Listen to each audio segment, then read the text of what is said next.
అందరికీ నమస్కారం అండి. ఎమ్మెల్సీ కిడ్నాప్ రాష్ట్రమంతా షాక్ అంటూ లేటెస్ట్ అప్డేట్ అయితే వచ్చిందండి. ఆ వివరాలన్నీ కూడా వీడియోలో తెలుసుకుందామండి. వీడియోను స్కిప్ చేయకుండా ఎండ్ వరకు చూడండి, అర్థమవుతుందండి. ఇంకెవరైనా సరే మన ఛానల్ సబ్స్క్రైబ్ చేసుకోకపోతే వెంటనే ఛానల్ సబ్స్క్రైబ్ చేసుకోండి. ప్రభుత్వం నుంచి వచ్చే లేటెస్ట్ అప్డేట్ అన్నీ కూడా అందరికంటే ముందుగా అందించడం జరుగుతుంది.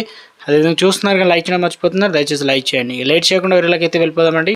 తిరుపతి డిప్యూటీ మేయర్ ఎన్నిక తీవ్ర ఉత్కంఠగా మారింది. పీఠాన్ని కైవసం చేసుకునేందుకు అటు కూటమి సర్కార్, ఇటు వైసీపీ తీవ్ర ప్రయత్నాలు చేస్తున్నాయి. ఈ నేపథ్యంలో తమ పార్టీ ఎమ్మెల్సీ సిపాయి సుబ్రహ్మణ్యాన్ని టీడీపీ నేతలు కిడ్నాప్ చేశారని వైసీపీ ఆరోపణలు చేస్తుంది. అర్ధరాత్రి తర్వాత ఆయన నివాసం నుంచి కొందరు వ్యక్తులు తీసుకెళ్లినట్లు చెప్తున్నారు. దీనిపైన పూర్తి వివరాలు తెలియాల్సి అయితే ఉంది. డిప్యూటీ మేయర్ ఎన్నికల్లో ఎక్స్ అఫీషియో సభ్యుడిగా ఉన్న ఆయన ఓటుకి కీలకంగా కానుంది.